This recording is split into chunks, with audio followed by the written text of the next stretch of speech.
खुलुमबाय, आं जनालि बर'। गोजोन मोनाबिलिनि बयनिसिमबो गाहाम हामलायनायखौ जासिहरनाय थाबाय। आसा खालामो नोंथांमोनाबो मोजाङैनो दङ।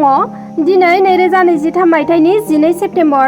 नोंथांमोननि थाखाय आं गोदान खौरां लानानै फैबावलायबाय।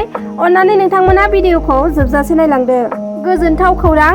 चिरां जिल्ला सिडली थानानि बेन्दों सिङाव थानाय पस्ट अफिस दतपुर बामोनगाव सेलेखागुरि गामिनि बिमल मुसाहारिनि फिसाज्ला अनसुमा मुसाहारि मुंनि गोमानाय गथ'खौ मोनफिननो हाबाय। गोजोनथाव खौरां। मिथिना मोननाय बादिब्ला गथ'आ मोनाबिलि सम जानायलाय न'आव फैफिननाय लामाखौ आन्दायनानै बङाइगाव लामाजों थांनानै गलपारा मजाबस्ती राभाफोरनि जायगायाव थांसनदोंमोन। गथ'आ दा मोजांनि खौरां। गथ'खौ न'खरनि मानसिफोरा मोजाङै मोजां लाबोफिनबाय। जोबोद गोजोनथाव खौरां। देंखोनि रानि सुलेखा बसुमतारिया जयन्त हाजरिका गोसोखांथि बान्थानि थाखाय सायख'जादों। बान्थानि थाखाय सायख'जानायखौ बिथाङा जोबोद गोजोननाय फोरमायदों। मुंदांखा देंखोगिरि सुलेखा बसुमतारिया बर'नि देंखोगिरिफोरखौ गोब्राबै खस्थ' खालामनानैब्लाबो जाफुंसार जानो खावलायदों। गाव देंखो रोजाबनायनि थाखाय बान्था मिजिं थियामोन होनना फोरमायथिदों। लोगोसे गाव बुंनाय बादिब्ला बिथाङा 5 थाखोनिफ्रायनो मेथाइ खनबोदोंमोन। देंखो मुलुगाव गोबांथार बिहोमा होनायनि थाखाय बिथांजोखौ देंखोनि रानि मुंजों मिथियो आरो बिथांखौ गोबां बान्था आरो मानजों सन्मान महरै मान बावदों। बर' आइजोफोरनि मादाव बिटिआरआव बयनिख्रुइबो सिगांसिन एमपिआइ जानो हादों रिमजिम स्वर्गियारि बिथाङा आथिखालाव दायो चिरां जिल्लानि डिटिअ अफिसाव एमपिआइ महरै खामानि मावगासिनो दङ। बेजों लोगोसेनो क'क्राझार डिटिअ अफिसाव गोदानै फैनाय रिजु गगৈ बिथाङा एमपिआइ महरै खामानि मावनो मोननानै गोजोननाय फोरमायदों।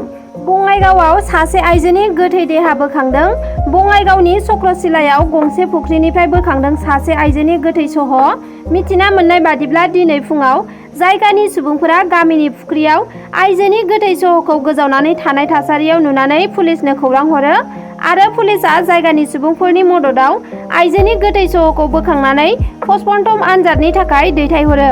बे थैनाय आइजोनि मुङा रन्जना आर्ज, 45 बोसोर बैसोनि। फोरमायथिनाय बादिब्ला रन्जना आर्जआ गोबाव समनिफ्रायनो मेलेमारि जेंनानि बेरामाव गोग्लैना दङमोन होनना मिथिना मोन्दों। नलबारि जिल्लानि सिङाव थानाय टिहु ओनसोलाव गंसे बास गारिया कन्ट्रल गोमानानै लामानिफ्राय हरखाबै दैयाव गोग्लैहैनानै बेलथायहैदों आरो बे बास गारियाव गासै सा 55 दावबायारिफोरा गाखोदोंमोन। नाथाय दुखुनांथावनि बाथ्रा, बास गारिया बेलथायनाय जाथायाव रावनिबो जिउ खहा जायाखैब्लाबो गोब्राबै जोखोम जादों गासैबो दावबायारिफोरा। मिथिना मोननाय बादिब्ला बे बासआ कुचबिहारनिफ्राय बायहाथा सारियालि फारसे थांगासिनो दंमोन। बेहायनो बे गिथावना जाथाया जानो मोन्दों। दिनैनि खौराङा बेखिनियानोमोन।